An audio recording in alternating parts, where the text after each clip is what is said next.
Hi students, welcome to Danny Science Castle. In this video, we are going to discuss Fleming's right-hand rule. We have already learned that during electromagnetic induction, a current will be induced in the coil. The British scientist John Ambrose Fleming discovered that the induced EMF would be maximum if the conductor is moved perpendicular to the magnetic field lines. കാന്തിക ബലരേഖകൾക്ക് ലംബമായി ചാലകം ചലിക്കുകയാണെങ്കിൽ ആ ചാലകത്തിൽ പരമാവധി current പ്രേരണം ചെയ്യപ്പെടുമെന്ന് British ശാസ്ത്രജ്ഞനായ John Ambrose Fleming കണ്ടെത്തി. He also said that the relation between the direction of magnetic field, the direction of movement of the conductor, and the direction of induced current could be explained in a simple way. This is known as Fleming's right-hand rule.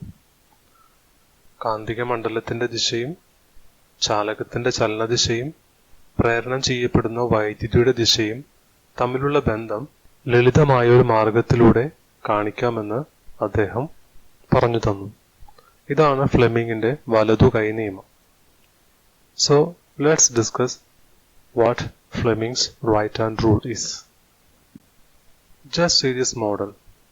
In this model you can see the two magnetic poles north and south.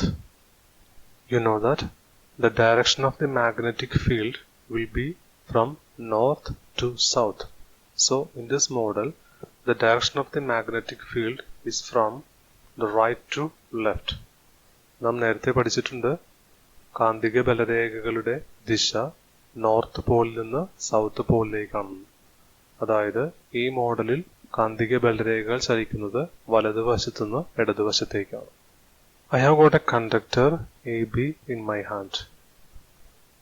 Now I am going to move this conductor perpendicular to the direction of the magnetic field. എൻ്റെ കയ്യിൽ AB എന്ന് പറയുന്ന ഒരു ചാലകമുണ്ട്. ഈ ചാലകം കാന്തിക ബലരേഖകളെ ലംബമായി ഗണ്ണിക്കാൻ പോകുന്നു.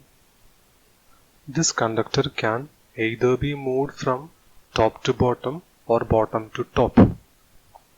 Will the direction of the induced current be the same if the conductor is moved from top to bottom and bottom to top? ഈ ചാലകം താഴെ നിന്ന് മുകളിലേക്കോ മുകളിൽ നിന്ന് താഴേക്കോ ചലിച്ചാൽ ചാലകത്തിൽ പ്രേരണം ചെയ്യപ്പെടുന്ന വൈദ്യുതിയുടെ ദിശ എപ്പോഴും ഒരുപോലെ ആയിരിക്കുമോ? Fleming said that this can be demonstrated by using our right hand. He said that imagine a conductor moving perpendicular to a magnetic field.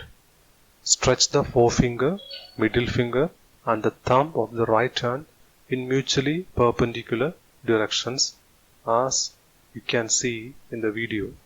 If the forefinger represents the direction of the magnetic field and the thumb represents the direction of the conductor, then the middle finger represents the direction of the induced current. അതായത് ചാലകം ഇവിടെ കാന്തിക ബലരേഖകൾക്ക് ലംബമായി ചലിക്കുന്നു എന്ന് വിചാരിക്കുക. നിങ്ങളുടെ വലത്തെ കൈയുടെ തള്ളവിരലും ചൂണ്ടുവിരലും മധ്യവിരലും പരസ്പരം ലംബമാകുന്ന രീതിയിൽ പിടിക്കുക. ഇങ്ങനെ പിടിച്ചു കഴിഞ്ഞാൽ നിങ്ങളുടെ തള്ളവിരൽ സൂചിപ്പിക്കുന്നത് ചാലകത്തിന്റെ ചലനദിശയാണ്. നിങ്ങളുടെ ചൂണ്ടുവിരൽ സൂചിപ്പിക്കുന്നത് കാന്തിക ബലരേഖകളുടെ ദിശയാണ്. നിങ്ങളുടെ മധ്യവിരൽ സൂചിപ്പിക്കുന്നത് ചാലകത്തിൽ പ്രേരണം ചെയ്യപ്പെടുന്ന വൈദ്യുതിയുടെ ദിശയാണ്. This can be abbreviated as EMF. ചുരുങ്ങിയ രൂപത്തിൽ നമുക്കിതിനെ EMF എന്ന് പ്രതിനിധീകരിക്കാം. You can see a model of your right hand as you can see in the video. So E represents the direction of the electric current, M represents the direction of the magnetic field and F represents the force. Here the direction of the movement of the conductor is represented as F in the sense that we should apply a force in order to move the conductor. ഈ മോഡലിൽ E എന്ന് പറയുന്നത് പ്രേരണം ചെയ്യപ്പെടുന്ന വൈദ്യുതിയുടെ ദിശയാണ്. M എന്ന് പറയുന്നത് കാന്തിക മണ്ഡലത്തിന്റെ ദിശയാണ്.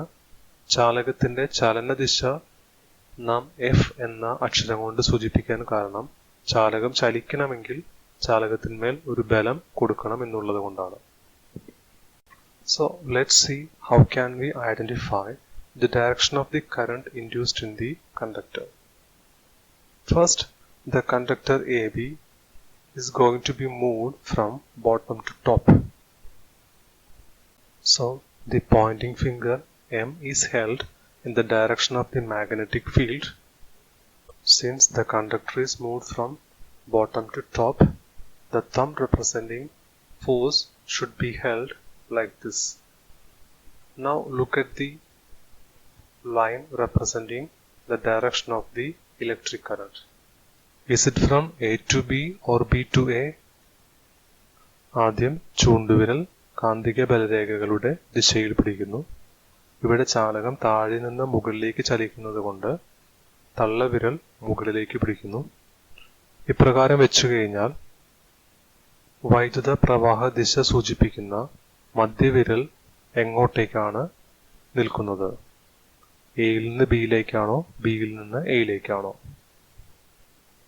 So it is from A to B. So the induced current will be flowing in the direction of A to B. Similarly, if this conductor is moved from top to bottom, how will you hold your right hand? First, hold the pointing finger representing the direction of the magnetic field. Then hold the thumb in the direction of the movement of the conductor. Here, the conductor moves from top to bottom, so the direction of the F should be downwards. If you hold like this, just see what's the direction of the line representing the direction of the current. Is it from A to B or B to A? ആദ്യം ചൂണ്ടുവിരൽ കാന്തിക ബലരേഖകളുടെ ദിശയിൽ വയ്ക്കുന്നു. ഇവിടെ ചാലകം ചലിക്കുന്നത് മുകളിൽ നിന്ന് താഴേക്കായതുകൊണ്ട് ചാലകത്തിന്റെ ചലനദിശ സൂചിപ്പിക്കുന്ന F എന്ന തള്ളവിരൽ വെക്കേണ്ടത് താഴേക്കാണ്. ഇപ്രകാരം വെച്ചു കഴിഞ്ഞാൽ പ്രേരണ ചെയ്യപ്പെടുന്ന വൈദ്യുതിയുടെ ദിശ കാണിക്കുന്ന മധ്യവിരലിന്റെ ദിശ എങ്ങോട്ടേക്കാണ്? എയിൽ നിന്ന് ബിയിലേക്കാണോ ബിയിൽ നിന്ന് എയിലേക്കാണോ? So its direction is from B to A. ഇതിന്റെ ഡയറക്ഷൻ ബിയിൽ നിന്ന് എയിലേക്കാണ്. So in this simple way, we can identify the direction of the induced current in a conductor.